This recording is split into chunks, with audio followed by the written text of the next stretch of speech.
Buen día, queridos hermanos. Les saludo en este lunes 26 de julio del 2021, año de San José, en el que vamos a retomar las lecturas que hemos estado meditando entre semana. Ayer domingo pues empezamos la semana 17 de tiempo ordinario con las lecturas correspondientes. Hoy continuamos con el libro del Éxodo, capítulo 32, versículos 15 al 24 y del 30 al 34, y el Evangelio de Mateo, capítulos 13, versículos del 31 al 35. Continuamos con el tema de los 10 mandamientos, de la relación de Dios con su pueblo Israel y la guía de Moisés como líder de ellos. Hoy nos presenta la lectura el pecado más emblemático en la historia de la salvación del pueblo de Israel, la construcción y adoración sobre todo del becerro de oro. Moisés baja de la montaña del Sinaí llevando en sus manos las tablas de la ley. Estas tablas que fueron obra de Dios y que las mismas fueron escritos por Dios, por la mano de Dios fue quien escribió estas tablas. Pero ¿qué pasa cuando Moisés baja con ello? Moisés y Josué baja y se encuentra con que el pueblo de Israel está en fiesta. Le dice Josué, Josué le dice que se oye como gritos de guerra. Y Moisés le dice, no, están cantando. Y cuando llegan y ven la escena donde están adorando el becerro de oro, ya no voy a entrar aquí en detalles porque ya lo expliqué en días pasados, la diferencia de que no era simplemente el hacer la imagen, sino la forma de adorarlo, de que él ya no era de que representara a Dios, sino que él era el Dios que los liberó.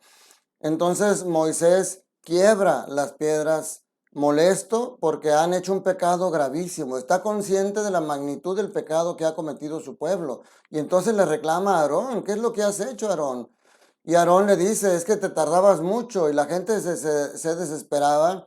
Y entonces dijo, vamos a construir un becerro para poder darle gracias porque nos liberó de Egipto. Y entonces, pues hacen el becerro, pero en la fiesta hacen una orgía, están tomando, están haciendo cosas abominables. O sea, ahí se juntaron muchos pecados. El más grande es la adoración de las imágenes, es ser idólatra.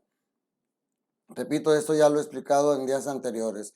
Entonces Moisés, después de reprender a Jesús, fíjense, esto es bien importante, después de reprender a Aarón y a su pueblo, Moisés, reconociendo la gravedad de su pecado, confía en la misericordia de Dios. Y él regresa al Sinaí para hablar con Dios y para interceder por su pueblo, para pedirle que perdone a su pueblo, a pesar de que sabe que el pecado es un pecado gravísimo. Entonces, esto es una parte importante porque recuerda la misericordia de Dios. Y efectivamente, Dios tiene misericordia. Dice, dice aquí, fíjense, Moisés está consciente, le dice a Dios, ciertamente este pueblo ha cometido un pecado gravísimo al hacerse un Dios con minúscula de oro. Pero ahora, Señor, te ruego que les perdones el pecado. O sea, esas son las palabras que le dice Moisés a Dios.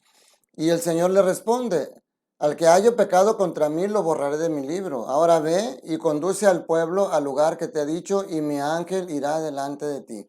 O sea, Dios le dice a Moisés, continúa, no podemos detener el plan de salvación por esto. O sea, el plan de salvación no es exclusivo para esta generación. El plan de salvación es para todas las generaciones que vienen delante. Entonces no podemos pararlo, tú continúa.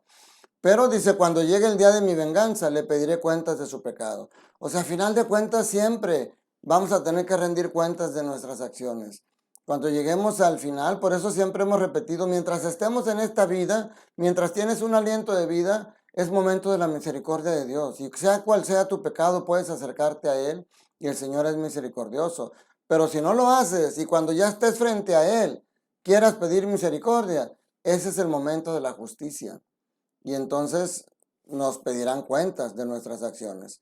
En el Evangelio, Mateo continúa con las parábolas. Este capítulo, como lo hemos dicho, es el capítulo de las parábolas de Jesús. Y esta vez presenta dos parábolas muy breves para comparar el reino de los cielos. Una con la semilla de mostaza y la otra con la levadura. Y aquí las dos tienen algo en común. La semilla de mostaza y la levadura son pequeñas, pero dice que estas dos cosas pequeñas pueden terminar en algo grande. Parece ser el estilo de Jesús.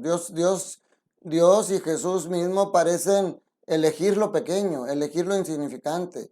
A Dios no le gusta entrar de forma llamativa con bombas y platillos. Pues fíjense cómo nació Jesús en un pesebre. O sea, a Dios le gusta empezar con lo mínimo, que sepamos, porque nosotros somos nada fuera de Dios, pero de la mano de Dios podemos hacer grandes cosas, porque de esa nada, de eso poco que somos, Dios puede sacar grandes cosas. La mostaza crece tanto que hasta los pájaros anidan en él y hasta sirve para dar sombra a todos aquellos que se acerquen.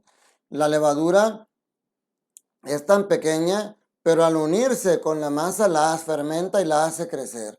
Entonces, mis hermanos, este es el mensaje del Evangelio de hoy. De ti, Dios puede hacer algo grande. Aunque tú te consideres pequeño, aunque tú creas que tienes pocas cualidades, aunque tú creas que no tienes nada, realmente Dios nunca nos manda con las manos vacías. Tú tienes cualidades, tú tienes virtudes. A veces somos cerrados. Por eso dice a veces el que tienen ojos y no ven, tienen oídos y no oyen. Dios te ha dotado con lo necesario para triunfar en esta vida, para ser feliz y para caminar de la mano de Él. Pero ya lo hemos dicho, el diablo es el que te hace pensar que tú no eres nada y que tú no tienes los elementos, pero los tienes porque eres creación a imagen y semejanza de Dios. Entonces de ti, Dios puede hacer grandes cosas, pero tienes que ser dócil y ponerte en manos de Él como el alfarero que puede mejorar tu vida. Que la bendición de Dios Todopoderoso, Padre, Hijo y Espíritu Santo, descienda sobre ustedes y sus familias y permanezca para siempre. Cuídate mucho, te mando un fuerte abrazo. Recuerda, Dios te ama y Dios quiere que seas feliz.